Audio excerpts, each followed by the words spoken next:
My fiancée announced, "My New Year's gift to myself is a separation." Her family stared at me. I finished my champagne. "Congratulations." I stepped away and made one quiet call. As she reached into her coat later that night, the look on her face told her something had changed. I'm 33, been engaged for 9 months, and I just learned that some people mistake kindness for weakness until it's too late to take anything back. We'd been together for 3 years, met through mutual friends at a concert.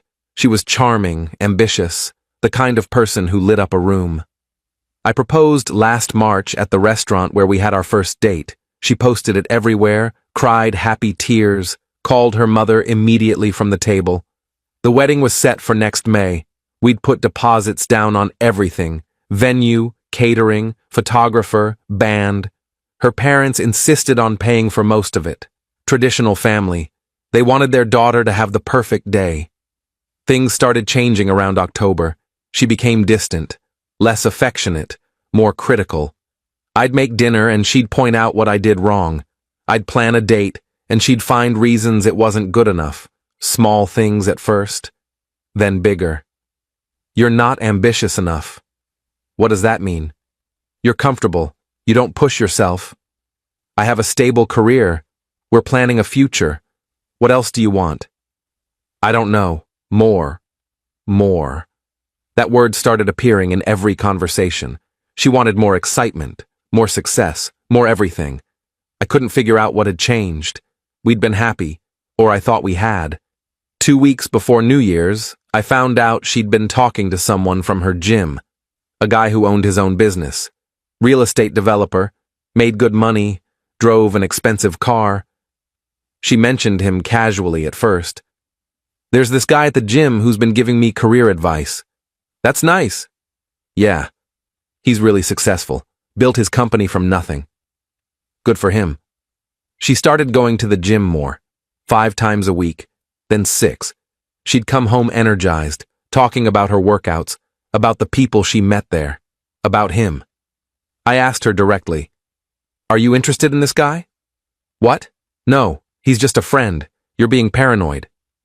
"I'm not being paranoid. You talk about him constantly. Because he's interesting. He's accomplished. He's doing things with his life. And I'm not." "I didn't say that. You didn't have to." She got defensive, told me I was insecure, that I didn't trust her, that she was allowed to have friends. I backed off, told myself I was overreacting. Her parents invited us to their New Year's Eve party. Annual tradition, big gathering, family, close friends, neighbors, formal event, champagne at midnight. Her father always made a toast. We drove there together on December 31st. She was quiet in the car. I tried to make conversation. "You okay?" "Fine." "You seem off." "I'm just tired." "We don't have to stay late if you don't want to." "I want to stay. I need to talk to my family about something." "About what?" "Just something. I'll explain later." The party started at 8. Her parents' house was decorated like always. String lights, champagne fountain, catered appetizers, people everywhere. I knew most of them, made the usual small talk. Her mother hugged me, asked about wedding plans. "Everything's on track. Venue confirmed. Just waiting for the RSVPs to come back. I'm so excited. You two are perfect together." I smiled. Didn't feel perfect. Felt like something was breaking that I couldn't fix. My fiancée spent most of the night talking to her sister. They were in the corner having an intense conversation. I caught pieces of it. Her sister looked shocked, kept shaking her head. My fiancée looked determined. At 11:30, her father gathered everyone in the living room. Time for his traditional speech before midnight. He thanked everyone for coming, talked about the year, about family, about looking forward to new beginnings. And of course, we're thrilled about the wedding in May. To my daughter and her wonderful fiancé. Everyone raised their glasses. I raised mine. My fiancée didn't. She was staring at the floor. Her father noticed. "Sweetheart, everything all right?" She looked up, took a breath. "Actually, I need to say something." The room went quiet. Her mother looked concerned. Now? Yes, now. She turned to face everyone. I've been doing a lot of thinking, about my life, about what I want, about my future. I felt my stomach drop, knew what was coming before she said it. My New Year's gift to myself is a separation. Her family stared at me. All of them. Like I'd done something. Like this was my fault.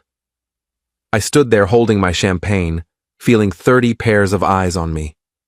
I finished the glass in one swallow, set it down carefully, looked at her. Congratulations, her mother gasped. What are you talking about? My fiancée kept her eyes on me. I need space. Time to figure things out. We're postponing the wedding. Postponing or canceling? I don't know yet. Postponing for now. And you decided to announce this at your parents' New Year's party, in front of everyone? I needed to be honest. I couldn't start another year living a lie. A lie. Right. Her father stepped forward. Son, maybe we should talk about this privately. There's nothing to talk about. She's made her decision, in front of all of you, very publicly. I looked at my fiancé. Anything else you want to announce while everyone's here? Don't be like that. Like what? Surprised? Humiliated? Pick one. Her sister tried to intervene. Maybe everyone should just calm down. I'm very calm. I pulled out my phone. Excuse me, I need to make a call. I walked out to the backyard. Cold air hit me like a slap. I dialed my brother. He answered on the second ring. Hey, happy almost New Year. I need you to do something for me. What's wrong? She just announced she wants a separation, at her parents' party, in front of everyone. You're kidding. I wish. Listen, remember those papers I had you hold on to? The prenup stuff? Yeah, I need you to file them first thing after the holiday. And I need you to contact our lawyer about the joint accounts. You want to freeze them? I want to protect what's mine. She blindsided me. I'm not giving her the chance to do it financially, too. Got it. I'll handle it. You okay? No. But I will be. I hung up. Stood there for a minute. Heard the countdown starting inside. 10, 9, 8. Everyone cheering. 7, 6, 5. New Year coming. 4, 3, 2. Everything changing. 1. Fireworks in the distance. I walked back inside. My fiancée was hugging her mother. Her father was opening more champagne. Her sister saw me and looked away. I grabbed my coat from the closet. Where are you going? I looked at my fiancé. Home. You're home now. I'll be out by the weekend. You don't have to leave tonight. Yeah, I do. Can't stay somewhere I'm not wanted. That's not fair. None of this is fair. But it's happening. I pulled on my coat. Enjoy your separation. Hope it's everything you wanted. I walked out, got in my car, drove home, our apartment, not our anymore, just a place I needed to pack up and leave. Update 1, I didn't sleep that night. Sat on the couch until sunrise, started making lists. What was mine? What was hers? What we'd bought together? How to divide 3 years of a life I thought we were building together. My brother called at 8 a.m. Lawyer's office opens at 9. I'll meet you there. Thanks. You holding up? Barely. The lawyer was someone I'd consulted before we got engaged. I'd wanted a prenup. My fiancé had been offended, said it meant I didn't trust her, didn't believe in us. I'd dropped it to keep the peace, but I'd kept the paperwork, just in case. The lawyer reviewed everything. You're not married yet, so this is simpler than a divorce, but you have joint accounts, joint lease, shared assets. I want to separate everything, immediately. She'll have to agree to that. She announced our separation in front of 50 people. I don't think she'll fight me on splitting assets. Maybe, but women who want separations sometimes change their minds when they realize the financial impact. Then she should have thought of that before humiliating me publicly. We spent 3 hours going through documents, joint checking account, savings account, credit cards in both names, the lease on our apartment, everything. I recommend freezing the joint accounts until you both agree on a split. Do it. When do you want to tell her? Today. She'll figure it out fast enough. I went home, started packing, my clothes, my books, my electronics, personal items, things I'd brought into the relationship. Took me 4 hours to box up my life. Called a moving company. They said they could come Monday morning. My fiancée came home around 6. I was in the bedroom sealing boxes with tape. What are you doing? Packing, like I said. I didn't mean you had to leave immediately. You announced you wanted a separation. I'm giving you what you want. Can we talk about this? What's there to talk about? You made your decision, very publicly. I'm respecting it. She sat on the bed. I know I handled it badly. Badly doesn't cover it. I was nervous. I thought having my family there would make it easier. Easier for who? Not for me. I'm sorry. Sorry doesn't undo standing in front of your entire family and announcing you're leaving me. I didn't say I was leaving you. I said I wanted space. Same thing. It's not. I stopped packing. Looked at her. What do you actually want? Because from where I'm standing, you want the freedom to explore other options while keeping me as a backup plan. That's not true. Then what is it? Explain it to me. She hesitated. I've been feeling stuck, like my life isn't going anywhere, like I'm settling. Settling for what? A stable relationship? A planned future? Settling for comfortable when I could have more. There it was again, more. What's more? The guy from the gym? Her face changed, guilty, caught. It's not about him. But he's part of it. He just made me realize I want different things. Like what? Money? Status? What does he have that I don't? Ambition, drive. He's building something. I have a career. I have goals. What am I supposed to be building? I don't know. Something bigger. I went back to packing. You want bigger? Fine. Go get bigger. But don't expect me to wait around while you figure out if the grass is actually greener. I'm not asking you to wait. Good, because I'm not. She watched me pack for another hour. Didn't help. Didn't say anything. Just sat there looking like she wanted to say something but couldn't find the words. When I finished, I stacked the boxes by the door. 14 boxes total. 3 years compressed into cardboard. Movers come Monday. I'll be gone by noon. Where are you going? My brother's, until I find my own place. What about the apartment? Lease is in both our names. I'll talk to the landlord about getting mine off it. You can stay if you want. Or move. I don't care. What about the wedding stuff? The deposits? Contact the vendors.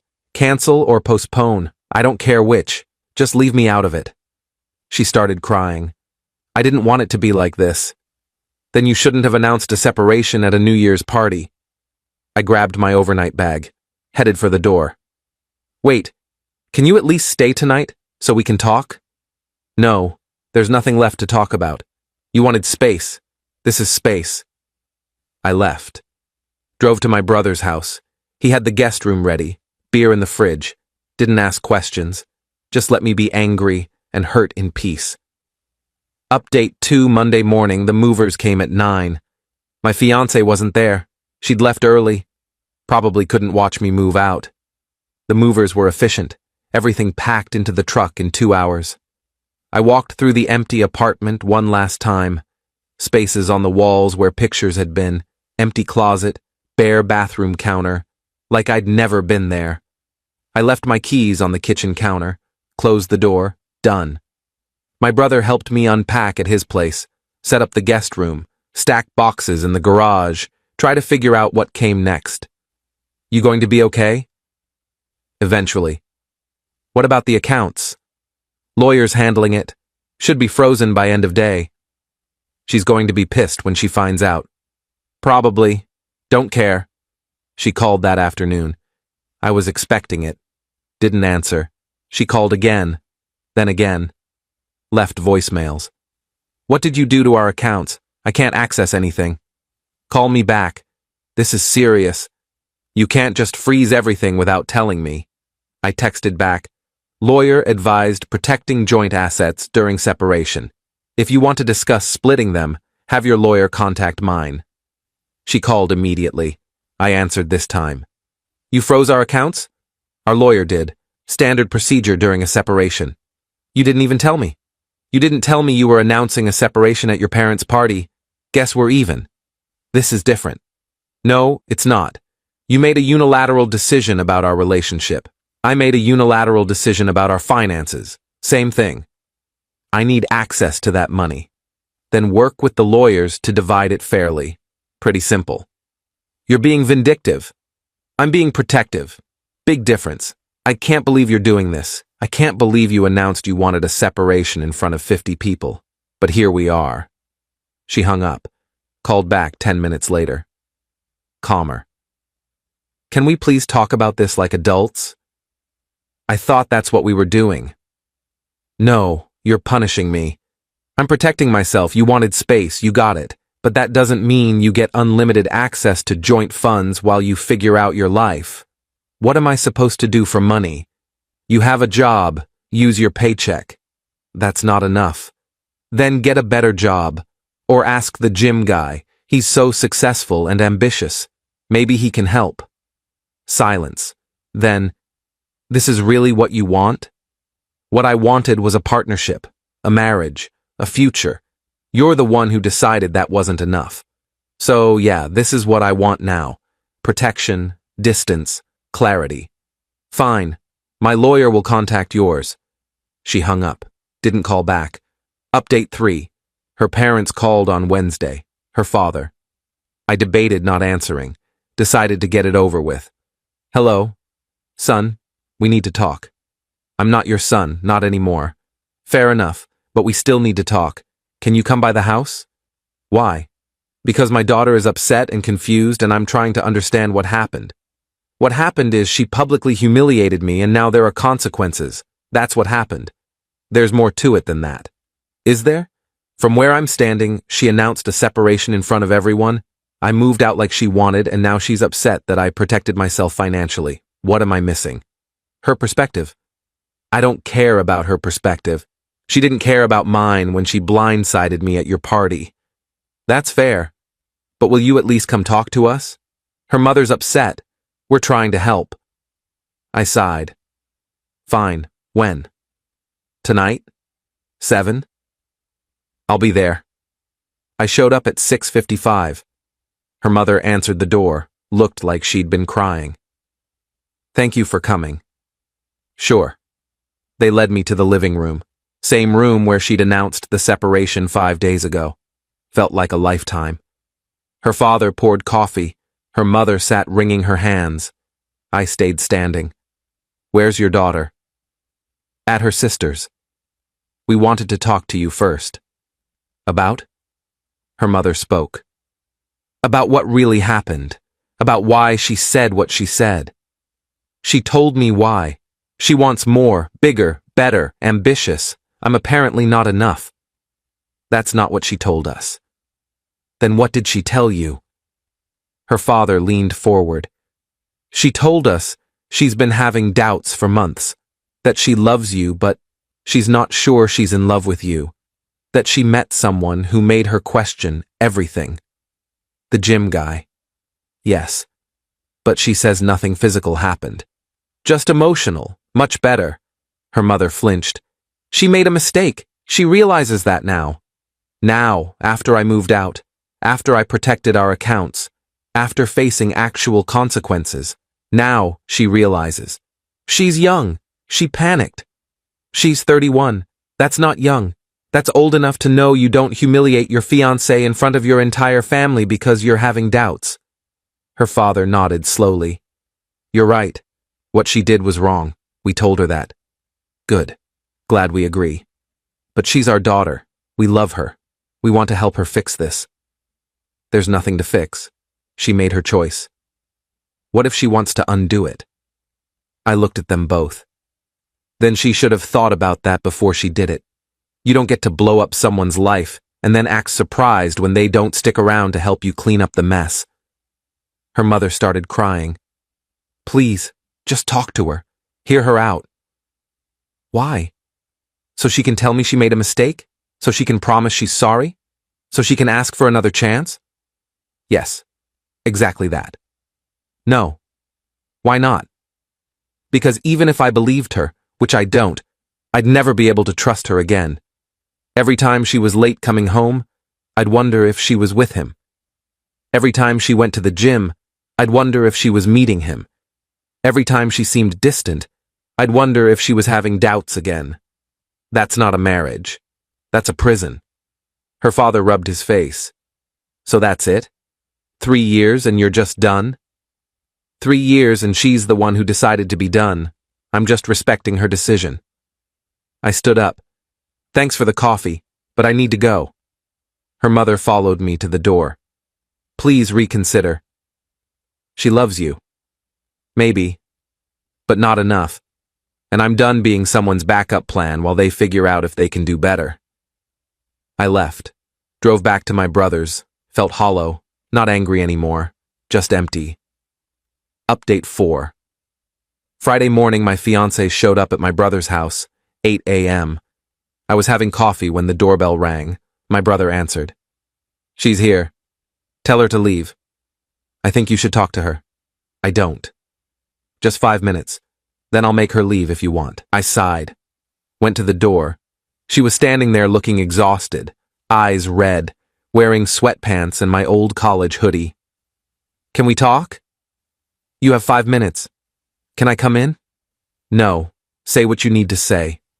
She took a shaky breath. I made a mistake. A huge, terrible mistake. I panicked. I thought I wanted something different and I was wrong. Okay. Okay, that's it? What do you want me to say? That I forgive you? That we can start over? We can't. Why not? Because you destroyed my trust. You humiliated me. You chose the worst possible way to tell me you were unhappy. And now you want me to just forget it because you changed your mind? I don't want you to forget it. I want you to forgive it. Can't do that. Why? Because forgiveness requires trust. And I don't trust you anymore. She started crying. I love you. I know I messed up, but I love you. You love the idea of security. You love not being alone. But you don't love me. If you did, you wouldn't have been able to stand in front of everyone and announce you wanted out. That's not fair. None of this is fair, but it's true. What about the wedding? What about everything we planned? Cancel it. I already told you that. Contact the vendors. Get whatever refunds you can. Move on. I don't want to move on. Should have thought of that on New Year's Eve. She reached into her coat pocket, pulled out her engagement ring, my grandmother's ring that I'd given her when I proposed. I want you to have this back. I took it, looked at it. 3 generations of my family had worn this ring. Now it was just a symbol of something that died in a living room on New Year's Eve. Thank you. That's it? Thank you? What else do you want me to say? That you'll think about it. That maybe in a few months we can try again. No. Please. I'm begging you. You made your choice. I'm making mine. We're done.